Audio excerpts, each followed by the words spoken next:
We're going to be easily manipulated by authority, by media, by marketing, not be able to think for ourselves. You don't go to the gym and ask a friend to lift weights for you.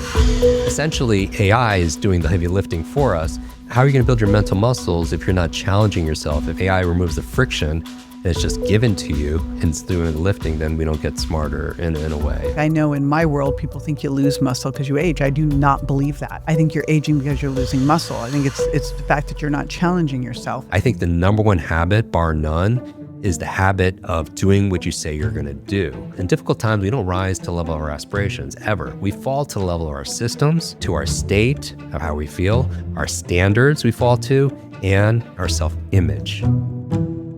What if everything you've been told about metabolism is wrong? What if your metabolism isn't broken, it isn't slow, and your age isn't the real problem? For decades, we've been chasing smaller bodies, counting calories, punishing ourselves with cardio, living on salads. Meanwhile, the one thing that actually controls your metabolism is disappearing: muscle. In my new book, The Metabolism Fix, I'll show you why building muscle, not starving yourself, is the fastest path to burning more fat, having more energy, aging powerfully, and getting your body back. Pre-order today at metabolismfixbook.com and you'll get every penny back. Seriously, you'll receive a $29 gift card, the full price of the book, to be used on orders of $80 or more at my store, plus exclusive bonuses worth over $100. The book is free. The knowledge could change your life. Go now to metabolismfixbook.com. Millions of women hit their 40s and start losing words mid-sentence, walking into rooms and forgetting why, and quietly wondering if this is just what getting older feels like now. We've been told the brain peaks in your 20s and it's a slow decline from there. Memory loss, brain fog, and blank moments treated as inevitable. Today's guest, the brain coach to Google, Nike, and SpaceX, has spent over 30 years proving just the opposite. Your brain isn't declining, it's untrained, and it can change and improve at any age. I have got back on the show Jim Kwik, the brain coach and New York Times bestselling author of Limitless, founder of Kwik Learning, and host of the Kwik Brain podcast. Yeah. Hi. Hey, JJ. I'm so glad you're here. Your last interview, I was like, it was amazing. So the bar is super high. Let's do it. And yeah, let's go. Let's go back to you as a little kid, kindergarten. Oh, okay. We're going there. When you hit your head and you became the boy with the broken brain. Yeah. In my inspiration for doing this is my desperation. You know, from that injury, I had a lot of challenges, focus issues. I had migraines every day as a kid. I just thought it was normal. Couldn't study, couldn't retain things. It took me 3 years longer to learn how to read. And that was like so embarrassing at that age, right? When all the other kids could do something, and it really does a number on your self-esteem, your confidence, your self-worth, you know, just thinking, you know, at the same time, I lost my grandmother to Alzheimer's when I was 7. So my parents immigrated here, didn't speak the language. We lived in back with laundromat that my mom worked at, and you know, it's kind of the context. But she would, because my parents were working so many jobs, my grandmother was my hero. She raised me. So that was really hard, and I didn't really understand when she would call me by my father's name or repeat something she just said 30 seconds ago. I was like really confused. When I was 9 years old, that's where I got the moniker of the, you know, I was slowing down the class. I was being teased. My last name really is Kwik. But all the kids call me slow. But I was being teased especially a lot because the teacher kept on repeating herself, the lesson, and it to everybody, but everyone knew it was for me, you know, because I was that, you know, challenged. And when I was being teased, the teacher came to my defense. I honestly believe it was good intentions, you know, and I choose that. And she looked at me and said, "Leave that kid alone. That's the boy with the broken brain." So they all knew that you'd hit your head earlier in life and that you'd hurt your brain? Yeah. So it's in the brain injury is one thing. I've come to the realization most recently, like the brain injury potentially was some kind of limitation, right? And there was a structural issue and blood flow issue, and you know, the migraines and the focus and the brain fog, all that came with it. I think a bigger limitation was my story about that. You know, so every single time I wasn't picked for sports. I was always the last one. I would say, "Oh, because I'm the broken brain." Every time I did ballet in school, which was every day, I would say, "Oh, because I was the broken brain." And that story really became my reality. That even that 5-second sentence of calling me that teacher had, that led to a 10-year conversation I had in my head about that word. And adults have to be very careful of their external words because they often become a child's internal words, and so that was my reality. And I just struggled. It wasn't like just elementary school, it was middle school, junior high, high school. It's just I worked hard. My parents taught me that. I had the discipline. I was not afraid of hard work, but I wouldn't get much return from it. So, and then eventually at the age of 18, I learned how to compensate, and I found a mentor, and I started studying the brain and, ancient techniques. I was fascinated by solving this one riddle. How does my brain work so I can work my brain? Like, how does memory work so I can work my memory better? And I started focusing on that. And, 60 days into it, light switch flipped on, and my grades just improved. 60 days in. 60 days of training my brain. All those years. Yeah. And I was, and you know what the emotion I felt? I was so upset. Because when I realized I started getting these good grades, I started to reflect saying, wow, the things I'm doing aren't that difficult. I just wasn't taught. And if this was shared with me earlier, I wouldn't have to struggle every single day, as a child. Was that when you realized, what was the light bulb moment when you went, my brain is not broken? Yeah. Well, I haven't shared this before. I was in a, this is, but the realization, I think everything is gradual. There's not like a breakthrough. I think big things come from the consistent stuff. And then all of a sudden you look back and you're like, oh, wow, this really has changed.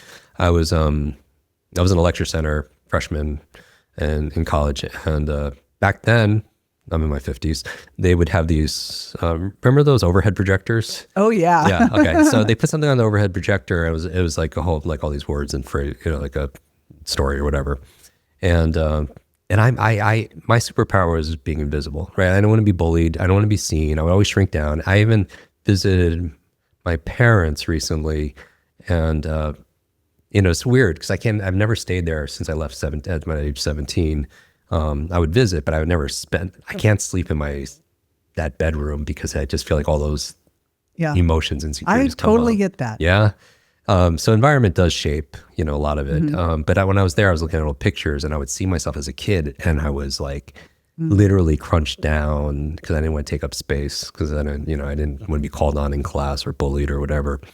So that was a little bit of a challenge, but yeah, when I was sitting in the classroom, they put the overhead on, and then a few seconds later, I started laughing out loud, and I would never raise my hand in class. I would just, and everyone in the class started looking at me, and I was just like, oh, this is awkward. But I was just, it was just a trigger response.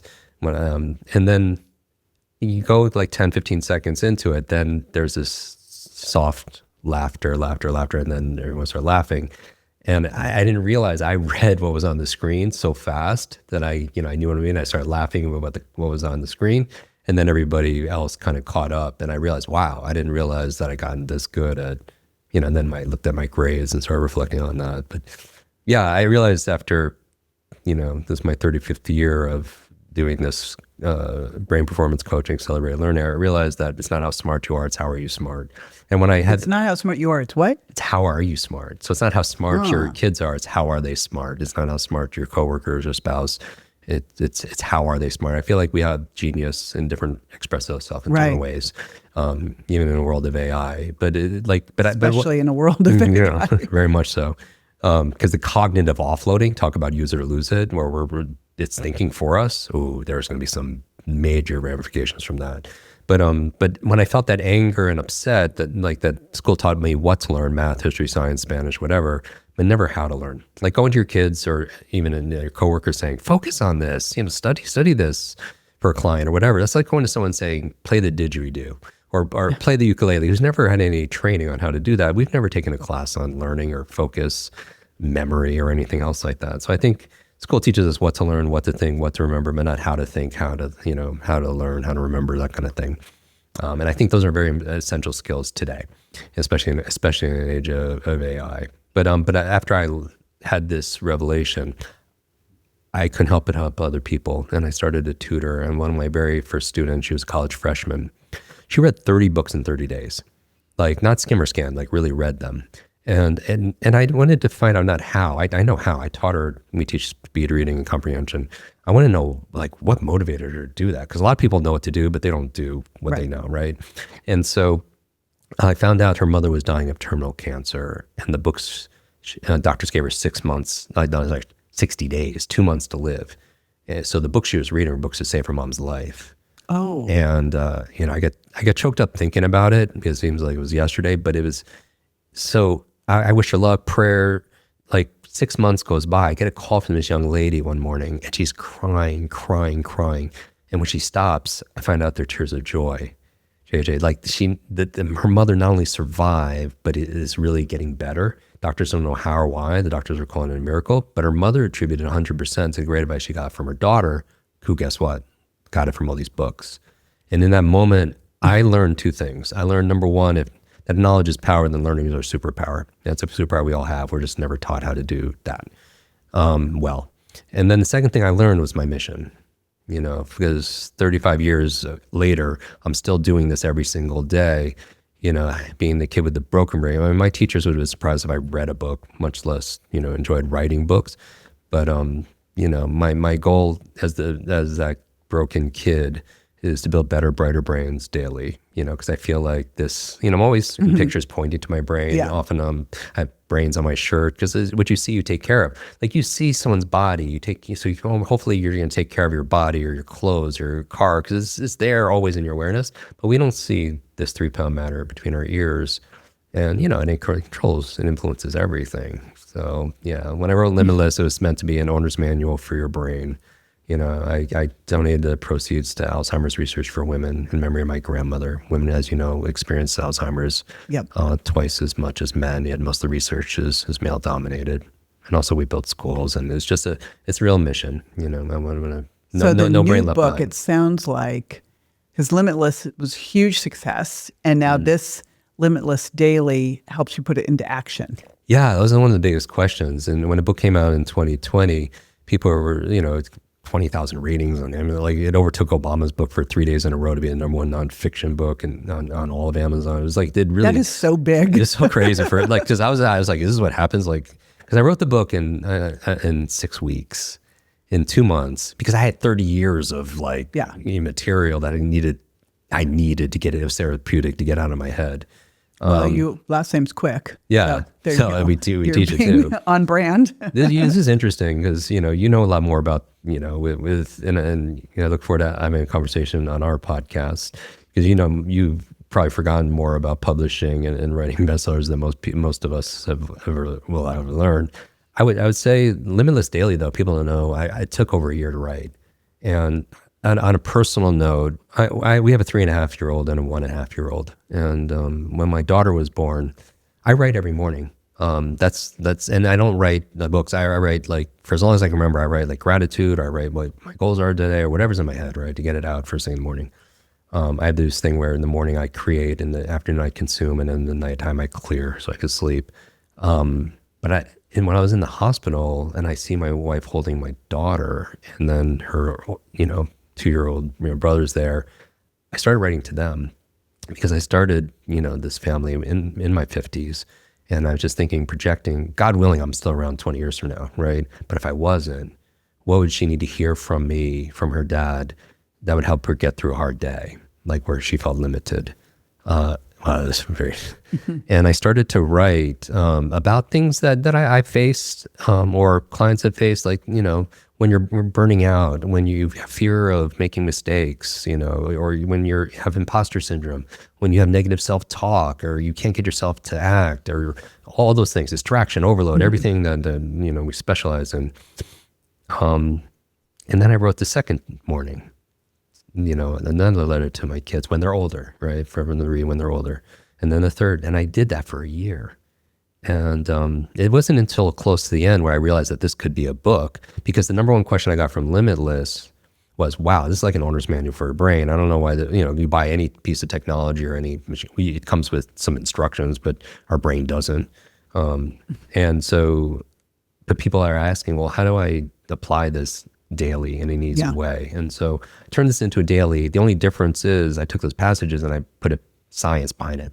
Like Daily Stoic pulls on Stoicism. Each page is referenced on science, either psychology and like the science of the mind, psychology, or science of the brain, neuroscience.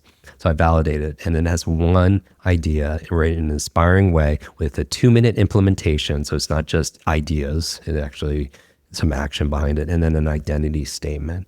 And it's meant to help people launch their day with less friction, and more probability and chance of success. 'Cause I think every morning you get a chance because you can make a new choice. And then this is the other thing, secondarily, and where we happen to be at an author event with our peers. There's an article in the Atlantic. They know you saw this, like where reading is like, and 16% is stated of individuals read each day, like a book, a magazine, whatever. 51%, only 16%, 51% never read one book a year. And, just like we talked about neuroplasticity and how you build your mental muscles, just like your physical muscles, it's an organ, but it acts like a muscle. It's use it or lose it. Yeah. And, but I think reading is your mind, what exercise is your body. And if I can get people reading this first thing in the morning, and there's a very specific time that I talk about research and science, that'll give you a dramatic effect for your day. What's the specific time? So Can't hint at that. No. Yeah. And everyone, this would be a big takeaway actually for everyone listening. So, and it's actionable, and everyone could use it, and it's free, and it's very low investment in terms of time and attention. When you first wake up, there's something called sleep inertia, and sleep inertia is the transitioning from the sleep state to waking state, and certain cognitive, powers come online: your alertness, your attention, your awareness. And that transition space, what science is showing, is your mental input during that early first wake up time has a disproportionate effect on the rest of your day. I have never heard this before. This You always is hear, wild. don't read your email. And I was like, well, why not? Yes, and exactly. So finally. So look, and this is so crazy. And I get goosebumps thinking about this because this is like how you could win the day and put stack it in your favor. Most people in that, so that it's called attentional priming. So attentional priming, like in the sleep inertia phase, disproportionate effect on the mental input that you choose and on specific 3 areas. It'll affect disproportionately your focus, what you're going to focus on that day, what you've started your day with. It'll affect your feelings, your mood throughout the day, and how you frame your day and situations and conversations and difficulty with it's an opportunity or crisis. Now, you're right. What do most people feed their nervous system first thing in the morning, right? Their device. So what are they attentionally priming? So like comparison, war, conflict, if it bleeds, it leads, whatever. And that will disproportionately affect what you're going to focus on later that day. You're going to start seeing that through your reticular This is the activating first system. time this has made sense to me. All that I've been told about, don't do that. I'm like, why not? Like, don't touch your phone the first 30 minutes, all of that. Good luck. Yeah, But this is makes wild. sense. And this is the thing. So like, Wow. and it's whether it's the like nobody would invite first thing in the morning. You would invite 200 strangers into your bedroom first thing in the morning to talk about whatever the heck they want to talk about. Right. That's essentially what we're doing when we pick up our phones, right? So we're training our brain, our nervous system. First thing in the morning, we're exercising our distraction muscles. Every like, share, comment, cat video, app notification, social media, or whatever it is, right? That free dopamine that gives us, that we didn't have to earn, right? Which is a problem. But the other thing that we train our nervous system and the rest of the day for to influence is reaction, right? You get one voicemail message, one bad comment on a YouTube video or a social media post or a WhatsApp, an email, and it's bad, and it puts you in a mood for hours, right? Because that's how it works. That first, and so I always say mind before media. And how much time are we talking? It ranges depending on the depth of your sleep and everything, but it's essentially the first window. Because then so I ask people to read Limitless Daily when they first wake up. Okay, and how are we talking? This is about 5 minutes, 10 minutes. So give me the exact. Oh, okay. So there's not an exact time, but it's not an hour. It's not an hour. Right. It's not going to be the 4-hour morning routine. No. This is like when you first wake up. It's not you're more suggestible, but it definitely influences. Well, it sounds like it's going to basically frame your day. Like it does will set up your day. You're framing your feeling and your focus. And so like our friend Brendan Burchard says, like, touch your phone, then you're on the defense. He says your inbox is nothing but a convenient organizational system for other people's agenda for your life. Like, how are you going to win that day if you're on the defense? If you're just responding, fighting fires? This is a great idea. Like, right? Put yourself on the offense. You control the day. Oh yeah, I love this. And so every single entry, it's like, every single page is a date. Right. And so everyone in the world is reading the same entry that date. And it's interesting because what do you do with leap year? That's why it's 366. Yeah, it's wild. Because I don't want to give anyone an excuse to not do something each day. It's a bonus day. You know what a side benefit on this? Number one, reading. Because all of a sudden everyone's reading every day, and they're more likely to read other things. Hopefully that would be the goal, because we know all the benefits of reading, especially for focus. For people with focus issues, reading is a wonderful way of doing that. But the other benefit of this, it's like a gateway habit. You start with something, first thing, and what else can I add and do? But also on top of all of this, it's like mind before media, right? Your intention before interruption, your direction before distraction, in your world. And I feel like top achievers, high achievers, they're very protective of their attention, right? And that's why in that window, whether you read Limitless Daily or not, like prayer, right? Or blessings or gratitude, first thing in the morning, or set your goals or connect with your partner, right? In that first window, because that will magnify the good stuff in your focus and your feelings and your framing of the day, right? So I feel like high achievers are very protective of their attention, especially the first window when they could be most impressionable. I've just never had it explained why that was such a critical time, that little shift. Sleep inertia and attentional priming. Because I wanted to find out not just what we're feeding our brain, because so every single morning they get a thoughtful new idea that they probably haven't heard about, the science to back it up, written in an inspiring way, and then one thing they could do in less than 2 minutes. So it removes all the friction. So that's 5 minutes to be able to win the day. And I just feel like when you wake up in the morning, it's like you're getting on a plane, like you're heading to a certain city. Hopefully, you know where you're going. But throughout, the day, you have turbulence, you have headwinds. Maybe someone's hijacking your plane, taking you somewhere you don't want to go. But even if you're off 1%, over the course of a day or the flight, you could end up in a completely different city, or country. And so I feel like a lot of people need to get their direction right and get their mind right before the world tells you what's important to them. So this would make you better at course correcting. Very, very much so. And then it also, I feel like if people, when I said get on a plane, that you feel like you're the passenger, this is my way of holding your hand through the aisle, bringing you to the cockpit, putting you in the pilot's chair, and then, JJ or myself, we could be your co-pilot, but you are the pilot of your life. You're the pilot of your mind. Like for me, this is a book about human intelligence in a world of AI.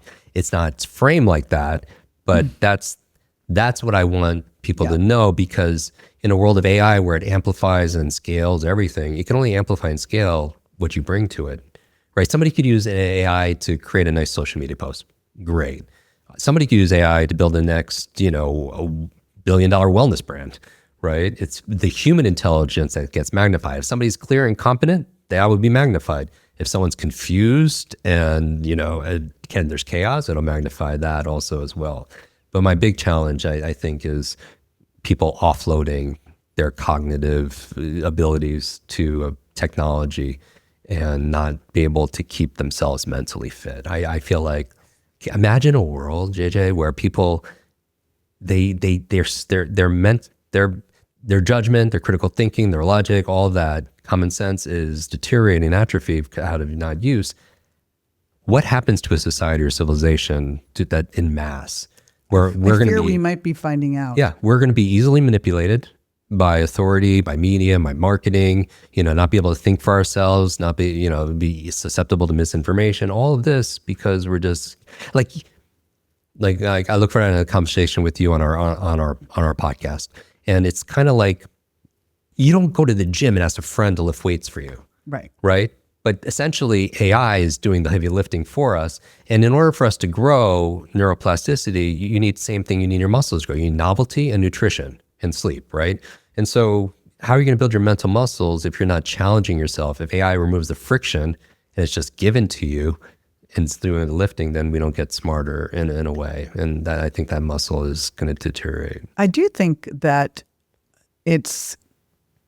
people aren't aware that we have to think of this just like you would think of your body and taking your body to the gym and training, that people think, oh, you're aging, you're going to be more forgetful, you're going to have brain fog. That's not the case though, right? I mean, this is very similar to continuing to train your body. Like I know in my world, people think you lose muscle because you age. I do not believe that. Yeah.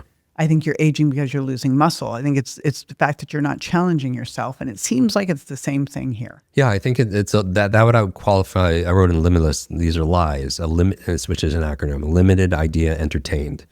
It's not true.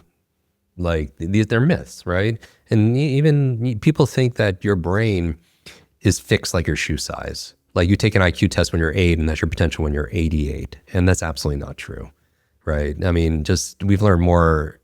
Neuroscience have learned more in the past 30 years than the previous probably 3,000 years, and what we know is your brain is very plastic, but it requires effort.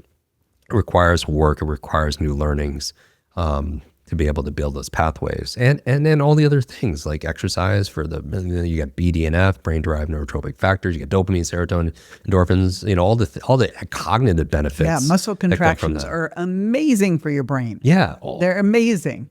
And people don't know. And so it's not just a brain. I mean, your brain is part of your body, but there is a mind-body connection and a body-mind connection. It's not just one way, that using your body will stimulate your brain, also as well, which is really exciting. So even exercise, just being active out, working out, yes. And also just, when do people they say sitting is a new smoking, right? And we're so sedentary. We never get out in nature and just get the movement in. Well, the sedentary is one thing. And then also just the nature isn't whole. Dr. David Perlmutter, right? Yeah. He's another one you should definitely connect with on your book. But I think, 2 summers last summer, we were with him hiking in these beautiful areas in British Columbia. He was like, we're forest bathing. I'm like, but you do notice a difference with all of this. It's so massive. We are so disconnected, so far from where we really should be.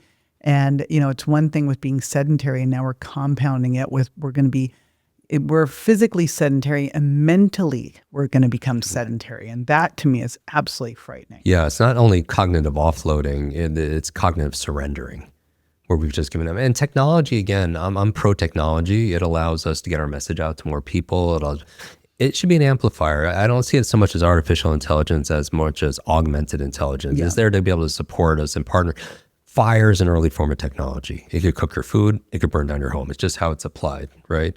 And even if you think about going back to the metaphor of physicality, it's if your apartment or office is on the 6th floor, an elevator is a form of technology, right? Very convenient, but then you don't take the stairs. Right. Right. Like if you have to go 10 blocks to run an errand and you take a car, the car is a form of technology, or Uber is a form of technology, but then you don't get your steps in. Right. So my challenge is the offloading, where it's doing all of the work. And then, if you put your arm in a cast for a year, it wouldn't grow stronger. It wouldn't even stay the same. Right. It would add that atrophy.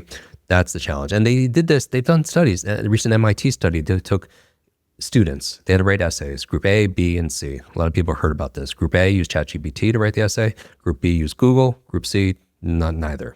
All right. And then they scanned their brains to see which was most active. And of course, Group C was most active because they had to do the most work. Right. And you can't buy a fit body, right? You have to work for it. Okay. You can't buy a strong relationship. You have to work for it, right? Anything worthwhile requires that effort. But here's the big question then. With all of these things that are making life easier. I think if just even in the house, having Zumbas or Roombas or whatever the thing was that now vacuums your floor so you don't have to, and all the things. Right. I know the minimum viable, what we need to do to keep yourself healthy. What do we know on the brain side? Because I can say, you need this many steps a day, and you need to do resistance training this much a week, and you should do HIIT this much. But what about for your brain? I know you're saying start in the morning with the brain exercise and reading, but that's not going to be enough, right? Right. So there's the hardware and there's the software, right? The hardware is the 3-pound matter between our ears. You want to take care of that. And then that's like diet, exercise, sleep, stress management, all of that. And then because there's a biological part to the health of it, and then also it's the software, how we focus, how we remember names, how we read, how we learn languages, how we study, how we give speeches without notes, all of that, the software step by step, right? And so Limitless was all lot of the software, but then obviously you take care of the hardware, right? Are there any hardware things that people wouldn't necessarily know about that they're doing, thinking they're doing something good, that they're hurting their brain? Oh, let's unpack that. All right. So I Just feel, don't say coffee, because coffee's good for your brain, right? Yes. Yeah. I'm going to go with yes. Yes. So I would say, all right. So I feel like we have to, everyone wants, a lot of people want to know the latest in the biohacking or whatever it happens to be. Foundationally, I say take your meds. And it's not pharmaceutical, it's the acronym, because it's a shortcut for people working out right now or driving the car and they can't write it down. So for me, I focus on, in no particular order, meds and meditation. I don't know how many of your viewers and listeners, but for stress management, right? Chronic stress will shrink the human brain. We know that from Dr. Daniel Amen and other research. I think it's important to disconnect to reconnect. Like, I don't meditate to become enlightened. I do it because it's a practice in my focus. Because when my thoughts go to clients or work or the dry cleaning, whatever it goes, when I pull it back to a mantra or I pull it back to a breath, I'm exercising my focus. It's a focus exercise. And how long do you do that daily? I do. And how long Twice do you a day. do it for? Twice a day. I So do you it like because 10? I do it, yes, and in other ways that that kind of work for me.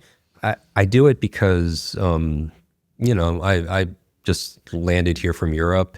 I'm jet lagged. If I'm not getting the sleep that I desire and deserve, and I'm sleeping in 4 environments and time zones and all that, and 2 little kids, which hasn't helped surprisingly, then that's my reprieve. I feel like pausing is so very important. I was thinking about this the other day. When you pause a camera, you pause a computer, you pause a TV, it stops working, right? I find when we pause ourselves, we start working in other ways. We start recovering. We start rethinking. We start recalibrating. We start being. It feels like a nice reset. So I disconnect to reconnect, and it's an exercise of my focus, because I feel like you build the neural pathways where when you're distracted, you pull it back to your breath mantra. When you're on a Zoom and or you're a coaching client or you're with your kids, you have a mechanism to bring things back. The E is exercise. Oh, you know more about this than I do, but just like my thing is, not do your exercise, do your resistance training, especially the legs. You and I were chatting before we started recording, because that's so very important. Because I also, I lost another family member. She broke a hip, and when she was confined and couldn't use her legs anymore, her mind wasn't far behind. Yeah. And I spent a lot of time, maybe because I lost my grandparents at a very early age, I spent a lot of time in senior centers, a lot. Not only because I never had that, and I want to learn. Because I think we can learn from everyone, especially if people have been here a lot longer than I have. And I would help them polish off their memories, but I also hear a lot of regret. Somehow they limited themselves, talk about becoming limitless. They didn't pursue a relationship because what other people would think, or they pursued a career path because it was expected by their family or whatever it was, right? And I just want to remind people, I don't know who needs to hear this, but we have this one life here, right? Why aren't we running towards, our dreams and our goals like we're on fire, and other people's, like when we're taking our final breaths, I know it's not the topic, but I think it lands. When we're taking our final breaths, working backward, in those moments, none of other people's opinions, their expectations are going to matter to us. What's going to matter are the things that matter. And I think it's not just about time management, because that's the one thing that's equal. Hopefully everyone has 24 hours in a day, because education is not equal. Income's not equal, network's not equal, but we all have, same amount of minutes. And I think so it's not time management, it's mind management, it's priority management. The most important thing is to keep the most important thing the most important thing. Like, and these are the kind of entries in Limitless Daily. Like, I had this, like one of the entries I read recently, because I'm reading it myself now, is you wake up and before I do anything, I keep my eyes closed and I fast forward to the end of the day. This was a recent entry. And I imagine, like, I come to bed, my wife asks, "How's your day?" Right? And I say, "Today was amazing. I light up, right? And I crushed it today. It was incredible." Then I ask myself, what had to happen in order for me to feel that way, to say those words? And then I write down, because nobody does the 200 things on their to-do list, right? I write down 3 personal things and 3 professional things. And that's what I focus on for the day, and it's something simple. And I talk about the science behind it, but it's so easy to be able to do. But then you have a direction, what city you're going into. Right? Because it's hard to hit a target that you can't see, and also it's hard to stop somebody who knows where they're going and why they're going there, right? Oh, that is true. Yeah. Like if if no one's there to help you, there's also no one there to stop you. And I feel like we have the ability Yeah. to get there, and it's all about using your brain, directing your mind. And that's how I define intelligence. I think human intelligence is more important than artificial intelligence by far, right? And I define intelligence as using your brain and directing your mind to create the life you want. Like somebody listening can know everything about health and metabolism and everything, but if their body doesn't reflect that, how intelligent is that person, right? Common sense is not common practice. Somebody could read every financial book, blah, blah, blah, but if their bank account doesn't reflect it, how intelligent are they? So for me, intelligence is using your brain, directing your mind to create the result you desire and you deserve. Even when you're doing all the right things, your strength training, staying active, prioritizing protein, keeping the muscle you built over a lifetime gets harder with age. Now, our parents were told to accept that it's just getting older. I don't buy that. And that's why I use Timeline, powered by MitoPure. Here's the real story. Muscle isn't just about strength or looking good. Muscle runs your metabolism, protects your balance, preserves your independence, and determines how powerfully you age. And what most people don't realize is that muscle loss isn't only about hormones or workouts, it's about cellular energy. As we age, our mitochondria, those energy engines inside our muscle cells, become less efficient. Now, when your muscles can't produce energy well, it's harder to maintain strength, function, and resilience. That's where MitoPure comes in. It's the only clinically studied form of urolithin A, a postbiotic shown in human clinical trials to support muscle strength and function by helping renew mitochondrial health at the cellular level. I love this because it works with your training, not instead of it. Now, strength training is the signal, protein is the building block, and MitoPure supports the cellular energy that allows your muscles to actually respond and adapt. MitoPure gummies make it simple. 2 a day, sugar-free, vegan, non-GMO, and independently certified for quality. And let's not forget, absolutely delicious. So if staying strong is part of your longevity strategy, and I sure hope it is, visit timeline.com/JJVirgin and get 20% off your order. If there's one concept I wish more women understood about detoxing your body, it's this. Your body already has a detox system, and it's an amazing one. Your liver, your lymphatic system, your gut, your circulatory system, and even your brain as you sleep all play a crucial role in helping you detox. You don't need a juice cleanse or a week-long fast to suffer through. You do need to support your body's natural system for detox. Qualia 2-Day Detox does this correctly, the way nature intended. It's a simple supplement protocol you take just 2 days a month for whole body detox support. No starving, no juice-only diets, no suffering or exhaustion.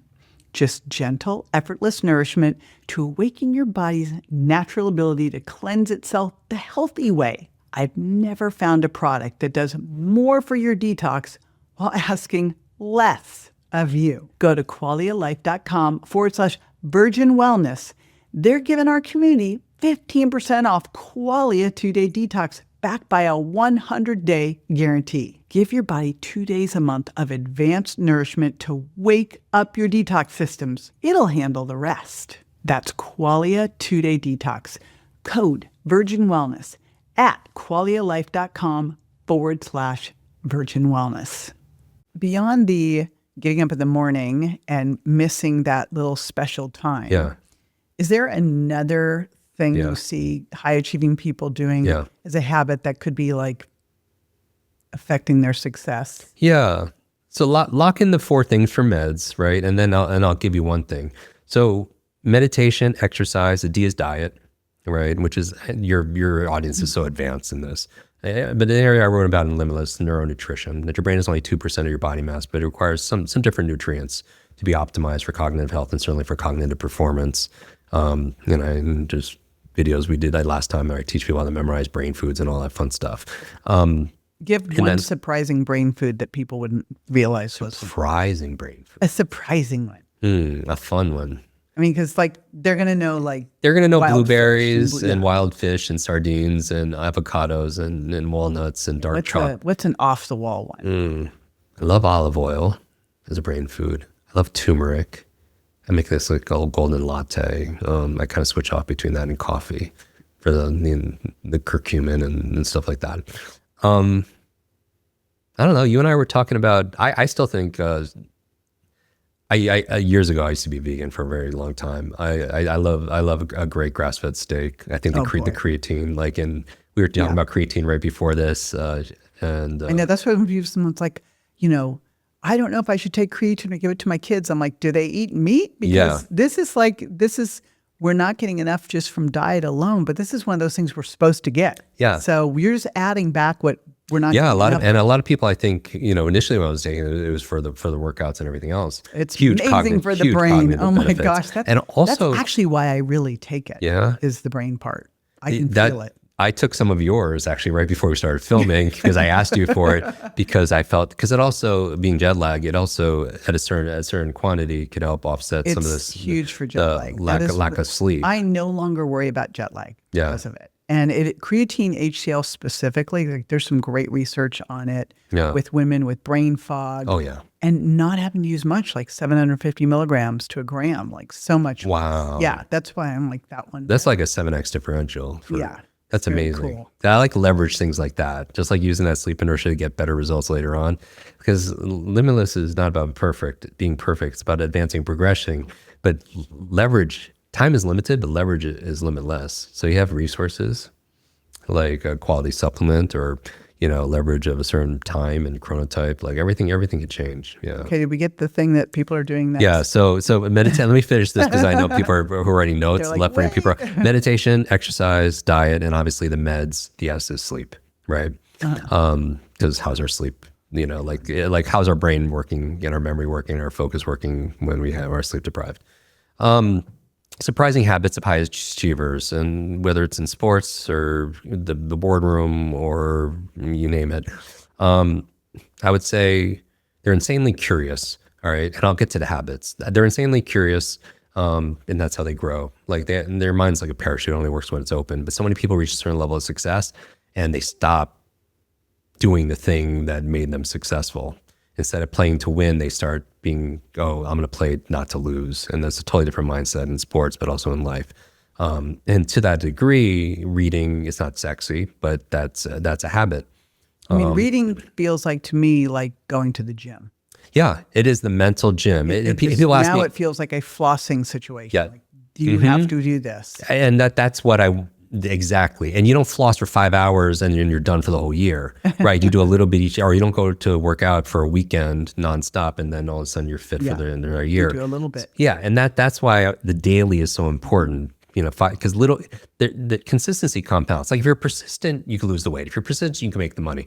But if you're consistent, you get to keep it, right? So there's a big difference. And so I would say what I see is, for successful people, it doesn't happen like in these kind of random spurts of energy. It happens by the little things they do every day, and they're systematic about it. Meaning, a pilot still, no matter how long they've been doing it, they still have a checklist, right? Athletes still show up and do the mental rehearsal, right? It's just this. So I feel like we're always practicing, but what are we practicing to get good at?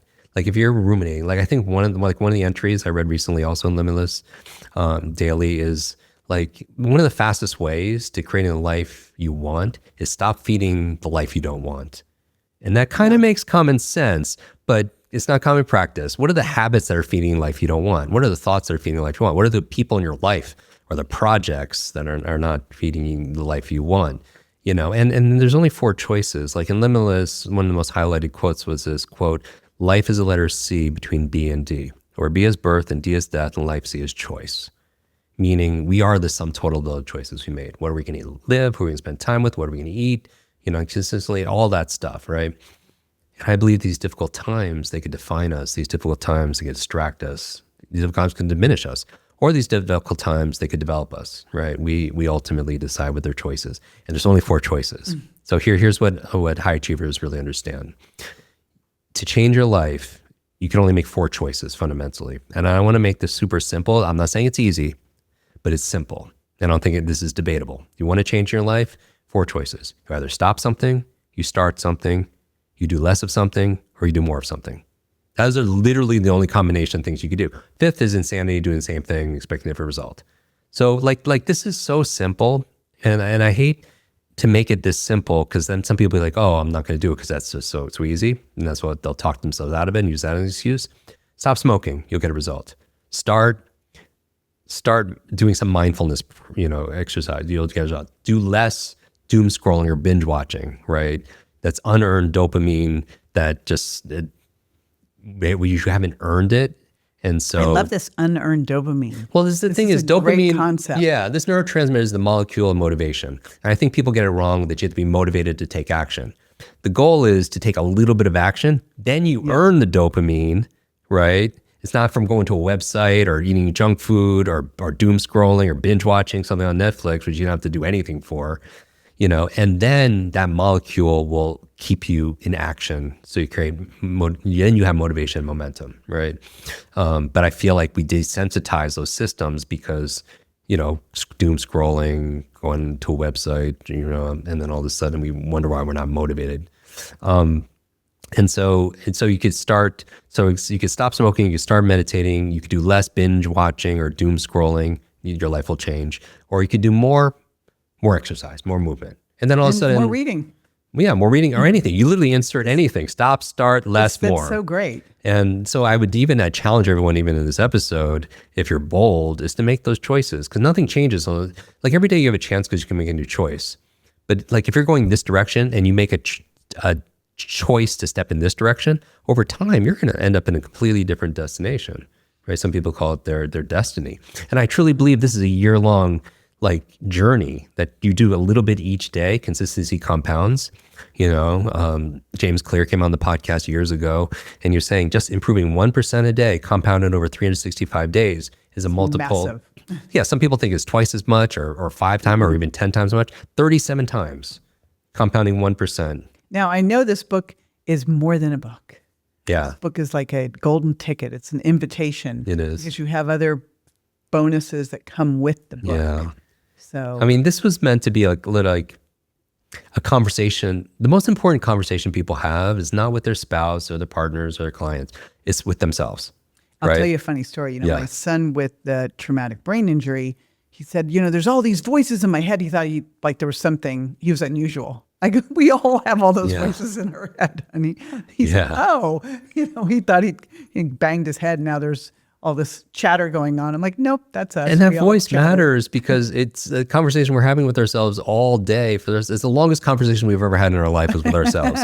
But some people are so cruel to themselves, right? And they'll say things like, oh, you're an idiot, or why can't you do this, or why not, whatever it happens to be, right?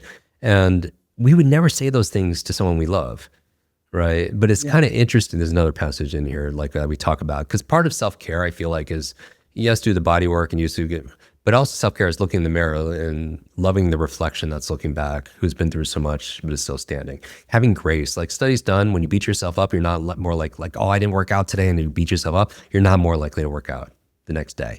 If you're kind to yourself, like, oh, I'm human, this came up and it's not an excuse, but I had really a tough day, you're more likely to follow through, right? So this is all studies documented, self-compassion, that kindness with yourself goes a long way. Yeah, I think doing a lot of Dr. Joe Dispenza meditations, he was like, be gentle with your beautiful self. And for some reason that just locked in, and I just, it's like some days I'm like, I'm going to take a day off and not work out. Or even like, okay. We did a couple entries here on gratitude. And it's like, what if there's a thought experiment. Like, what if the only things you had in your life tomorrow were the things you expressed gratitude for today? Like expressed it, not just thought about it. Like everything would change. Because gratitude is a wonderful way of getting that parasympathetic, rest and digest, the recovery that you're enough, that you have enough. And that's a lot easier to be able to build and attract from. Or what if you want to feel wealthy? Write all the things you have in your life that money can't buy.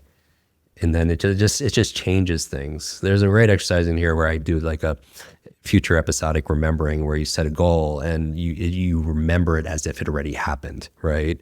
Or have you ever, this is a recent one, have you ever been watching a movie or a television show and you're like identifying with the main character, you really like them, but they're going through so much struggle and pain, and you know exactly what they need to do. what they need to say, what they need to do, how they need to behave, what they need to realize, and everything would change. And you're like, or maybe you or a friend like screaming at the screen to get them to do this. Like, what if you did this thought experiment? Imagine that there are cameras. I'm talking to the person listening and watching this. What if there are cameras on you your entire life, watching your whole story unfold? And what's the audience screaming at you to do, right? And I feel like, you know, at the end, doing this, like, what would your future self want you to do today? And I think there's a version of ourselves that's patiently waiting. And I think the goal is we show up every single day until we get introduced. Like, it's just because sometimes growth is like, change is scary sometimes. Growth can be hard. But in my experience, nothing is as scary and hard as being stuck somewhere you didn't belong. I think being stuck is the worst of the worst. Yeah, like being limited. And so for me, writing Limitless Daily, maybe it started, you know, in the spirit of like my children. But what I wanted to do was to codify this for everyone who wants to feel their best and perform their best by removing the friction first thing in the morning, by directing your mind instead of having the world directed for you. So it's like a 5-minute coaching session with me every morning. And of course, we have some amazing bonuses. We have them at limitlessdaily.com. We have a whole free companion where it helps you set an intention every single morning to keep your focus. Because I think AI could create like information, but it doesn't create wisdom. Wisdom comes from experience. Wisdom comes from reflection. And it also doesn't implement. So this is true. Like no matter what, you still have to do the work. Right. You have AI to could create all this information, but ultimately human beings, their human intelligence has to decide what's important here. What does this information mean? And then, like exactly what we said, what do I decide to do with this information?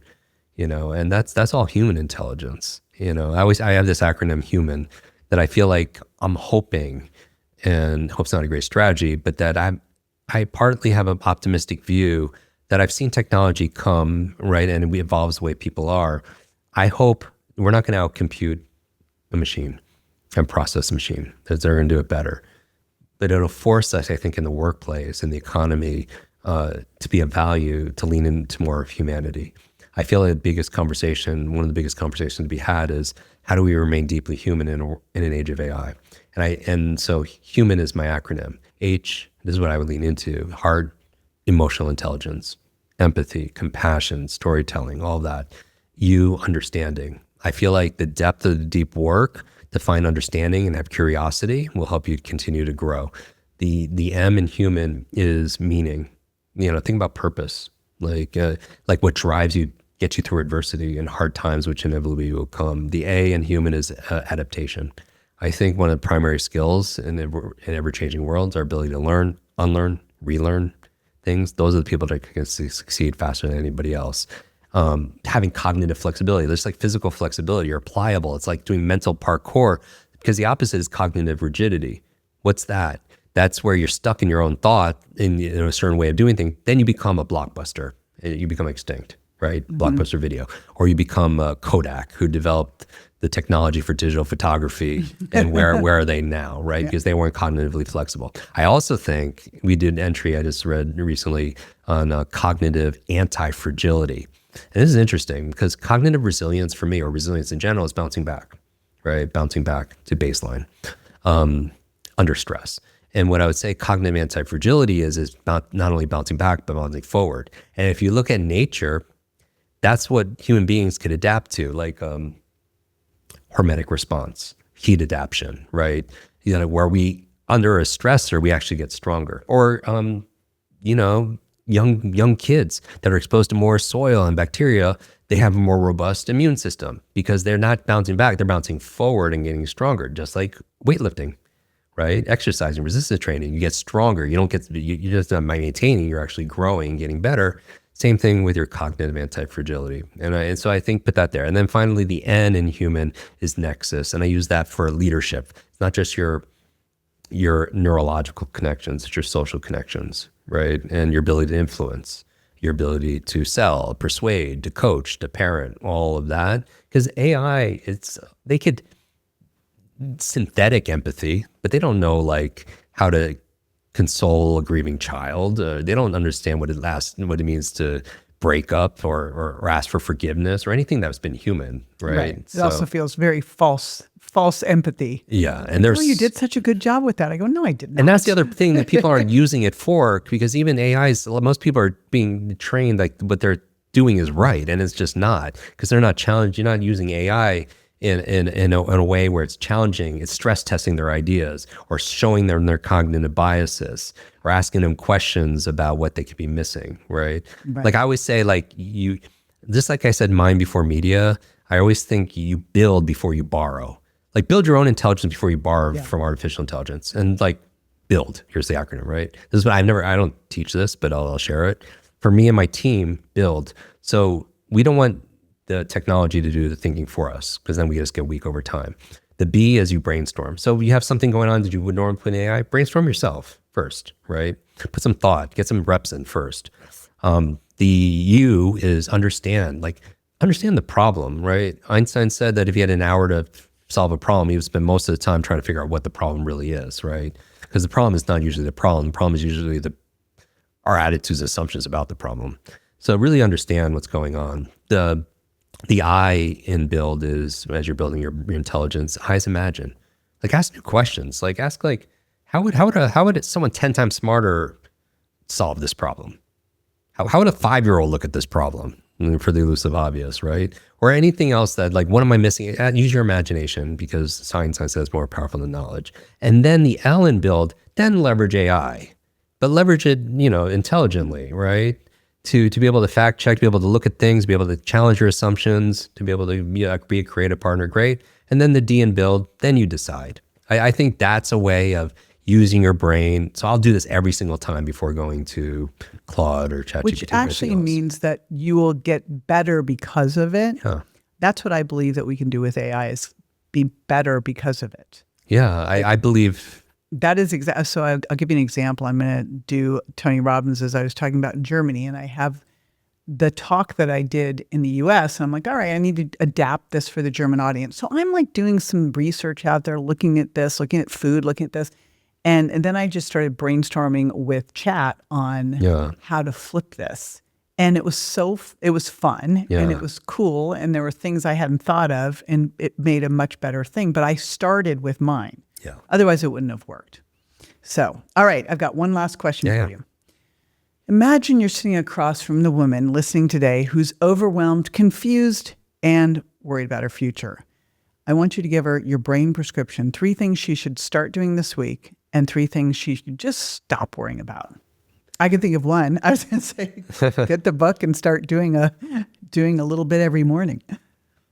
Yeah, I mean, a prescription for both of us, like the plug would be limitlessdaily.com, but then also get your workout in.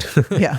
Right. So those are kind of I'm glad you say it, because the workout thing is such a big piece for the brain. Oh, it's huge. So it's absolutely huge. And we can go into the science of it, and I want to chat with you on our podcast about this also as well, because I want our audience to be able to hear that. Some people could tune into this conversation, because I feel like it's the elusive obvious. I was never taught it in grad school or PhD, nothing in doctoral school, nothing was ever, we didn't even know the myokine story back then. So it's so frustrating, right? And so, like, part of it, I would say to the person listening to this right now, who wants to make a positive change, what they could start and what they could stop, right?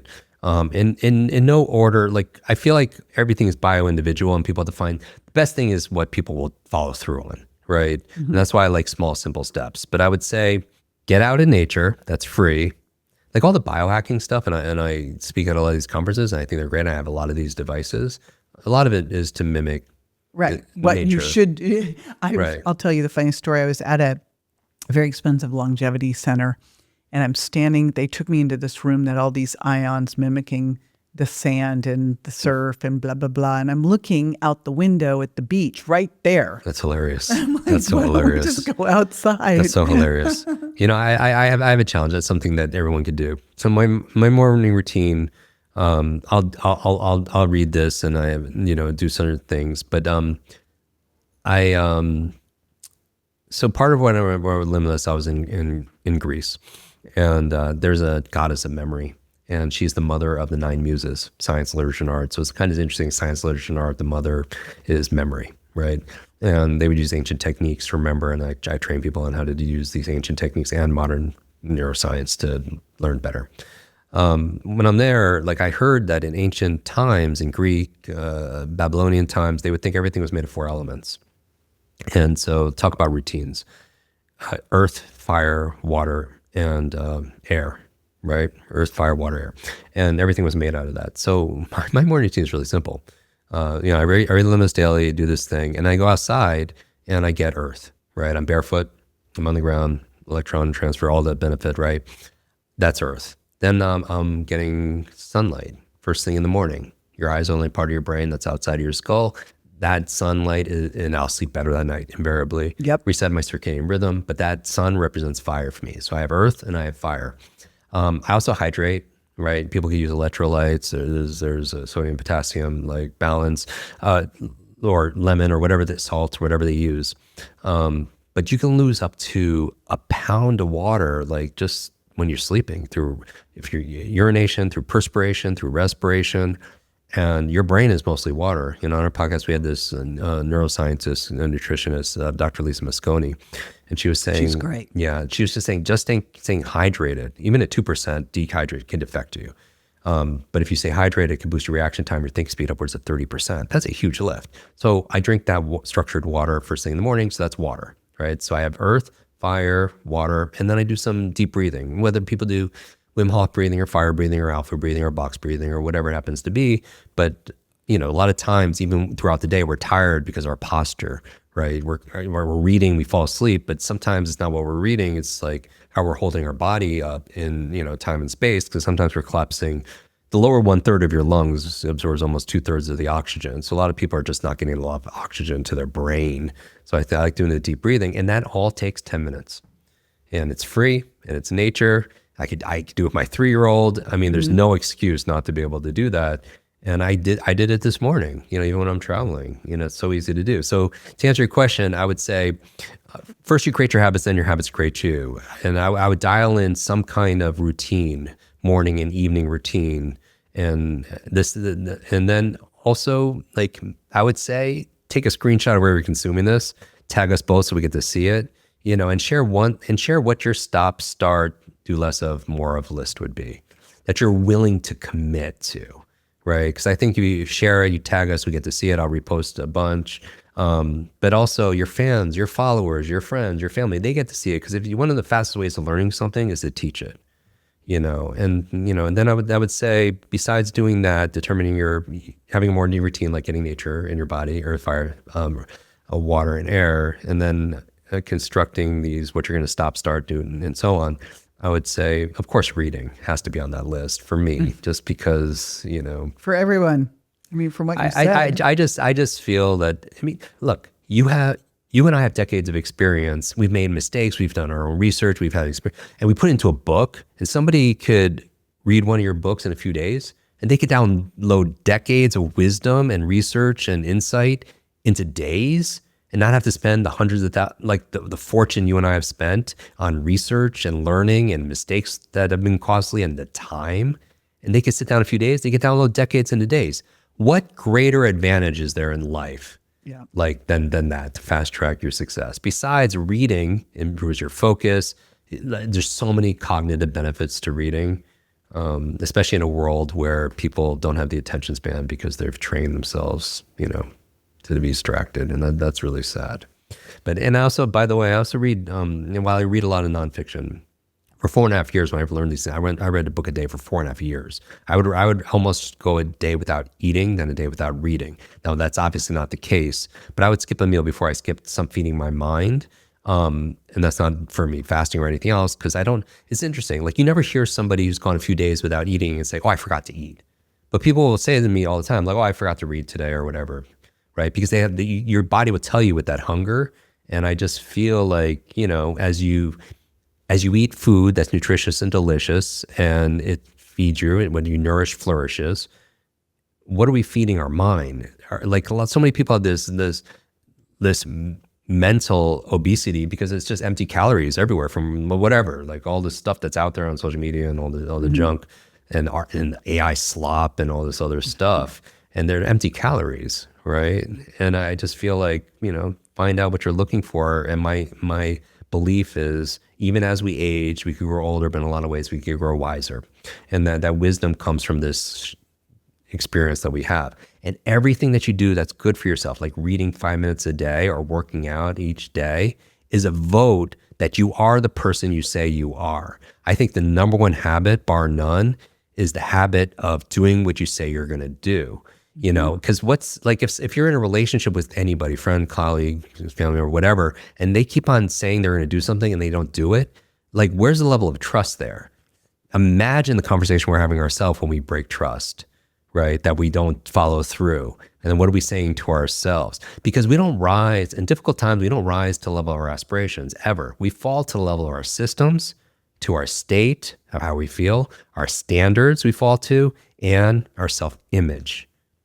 That's another entry in the date. But we can never outperform our self-image.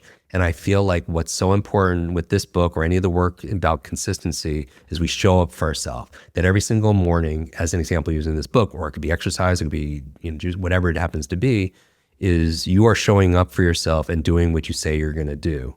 And I feel like the ripple effect from that's a lead domino that will lead to so much more health, happiness, and obviously success. For everyone listening, we are going to put Jim's book, our last podcast, all the great bonuses he has will be all at jjvirgin.com/limitless daily. So be sure to go over there to grab all of the freebies and amazing learnings that Jim has for you.